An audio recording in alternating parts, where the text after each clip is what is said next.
মৰাণত গোহালি সদৃশ গৃহত দুৰ্বিষহ জীৱন কটাইছে এটি পৰিয়ালে। কেৱল শ্লোগানতে সীমাবদ্ধ বিজেপিৰ সবকা সাথ সবকা বিকাশ। শাসকীয় বিজেপি মিত্ৰজোঁট চৰকাৰৰ সবকা সাথ সবকা বিকাশ শ্লোগান যেন এতিয়া শ্লোগানতে সীমাবদ্ধ। মৰাণৰ এটা দৰিদ্ৰ বৃদ্ধ দম্পতীৰ পৰিয়ালে উদঙাই দিছে এই শ্লোগানৰ প্ৰকৃত স্বৰূপ। ছবিয়ে মিছা কথা নকয়। মন কৰক এই দৃশ্যলৈ। পৰিয়ালটোৱে কেনেদৰে এটা ভঙা জুপুৰিত জীৱন অতিবাহিত কৰিছে। দীৰ্ঘদিনৰ পৰা গোহালি সদৃশ গৃহত দুৰ্বিষহ জীৱন কটাইছে মৰাণ সমষ্টিৰ হালধিবাৰী পঞ্চায়তৰ চিলচিলি ডিমৌকিনাৰ গাঁৱৰ নন্দেশ্বৰ ফুকন নামৰ দৰিদ্ৰ বৃদ্ধ দম্পতীৰ পৰিয়ালটোৱে। এই দৰিদ্ৰ পৰিয়ালটিৰ ক্ষেত্ৰত কোনোদিনে দৃষ্টি নপৰিল পঞ্চায়ত প্ৰতিনিধিৰ লগতে মৰাণ সমষ্টিৰ বিধায়ক চক্ৰধৰ গগৈ। পৰিয়ালটোৱে আজিলৈকে পোৱা নাই এটি চৰকাৰী আৱাস গৃহ। ফলত ৰ'দ বৰষুণৰ সৈতে সহবাস কৰিবলগীয়া হৈছে এই দৰিদ্ৰ পৰিয়ালটিয়ে। এই দৰিদ্ৰ পৰিয়ালটিৰ সদস্যসকলৰ শুবলৈও নাই এখনি বিচনা। পোৱা নাই চৰকাৰী উজলা আঁচনিৰ গেছ চিলিণ্ডাৰ। এতিয়া প্ৰশ্ন হয় দৰিদ্ৰ জনগণলৈ বুলি চৰকাৰে ঘোষণা কৰা আঁচনিসমূহে এনেধৰণৰ প্ৰকৃত দৰিদ্ৰ পৰিয়ালক স্পৰ্শ কৰিবলৈ সক্ষম হ'বনে?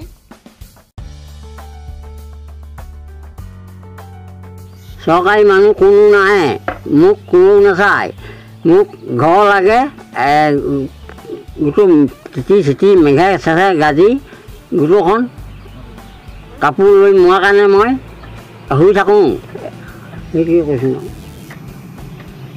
মই আছোঁ, ল'ৰাটো আছে, মোৰ মাইকী আছে, ছোৱালীজনী আছে আৰু ইমানেই।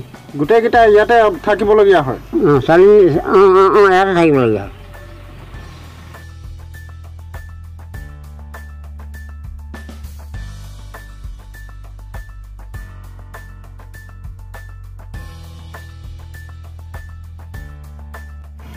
হয়, আজি নন্দেশ্বৰ ফুকন ডাঙৰীয়া যিটো অৱস্থাত থাকিবলগীয়া হৈছে আমি সকলোৱে বহুত দুখিত।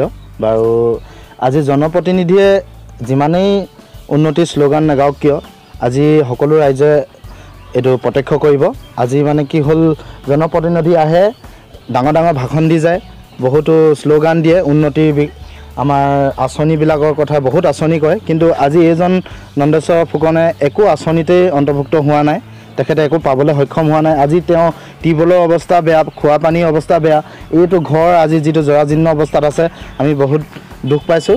সেইটো কাৰণে চৰকাৰৰ প্ৰতি আমাৰ এটাই অনুৰোধ, আপোনালোকে যিমানেই আঁচনি নাম নকওক, কিন্তু এনেকুৱাবিলাক আজি নন্দেশ্বৰ ফুকনৰ লিখা হাজাৰজন নন্দেশ্বৰ ফুকন আছে, বহুত কষ্টত ভুগিছে, কিন্তু তেওঁলোকক আমি এটা গৃহ আৰু খোৱা পানীৰ ব্যৱস্থা যদি কৰি দিয়ে বহুতো যথেষ্ট আমি সিমানখিনিয়ে ভাবোঁ। কিন্তু অকল উন্নয়নৰ নামত শ্লোগান দিলেই নহ'ব, সকলোৱে আহি গাঁৱে গাঁৱে চাব লাগিব যে তেখেতলোকে পাইছে নাপাইছে। সেয়া আমাৰ এটা মানে অনুৰোধ। সেয়ে কওঁ যে নন্দেশ্বৰ ফুকনৰ লিখীয়া হাজাৰজন নন্দেশ্বৰ ফুকন আছে, গাঁৱে ভূঞে এইবিলাকক চাওক। অৰুণোদয় আঁচনি আজি কিবা আঁচনি বনাইছে, কিন্তু পুৱাই পায়। যিজন ব্যক্তিয়ে পাব নালাগে তেনেকুৱা ব্যক্তিয়ে পায়, কিন্তু আজি এইজন লিখীয়া ব্যক্তি থাকি গৈছে। এয়াই মোৰ অনুৰোধ।